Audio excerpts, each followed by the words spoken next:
La répartition des êtres vivants dans notre environnement. Suite à la sortie que nous avons faite autour du collège, nous avons pu remarquer que notre environnement est composé de plusieurs éléments. Les êtres vivants, c'est-à-dire les animaux et les végétaux, et ce qui provient du vivant, tels que les feuilles mortes ou bien encore une toile d'araignée.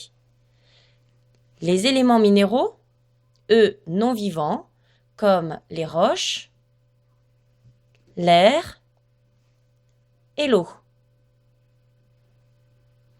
Enfin, les manifestations de l'activité humaine, c'est-à-dire tout ce qui a été fait par l'homme. En explorant les alentours du collège, nous avons pu constater qu'il n'y avait pas les mêmes êtres vivants au niveau du portail B et au niveau du portail EPS, malgré la proximité de ces deux milieux. Un milieu est défini par des caractéristiques physiques, comme la température, l'éclairement et l'humidité. Mais ces caractéristiques ne sont pas les mêmes sur un mur ou au pied d'un arbre. Les caractéristiques sont différentes pour chaque milieu de vie. C'est ce qui s'est avéré vrai au niveau des deux portails du collège. En comparant les caractéristiques physiques au niveau des deux portails, nous avons pu constater qu'au portail B, il faisait moins chaud, que c'était moins lumineux et plus humide qu'au niveau du portail EPS.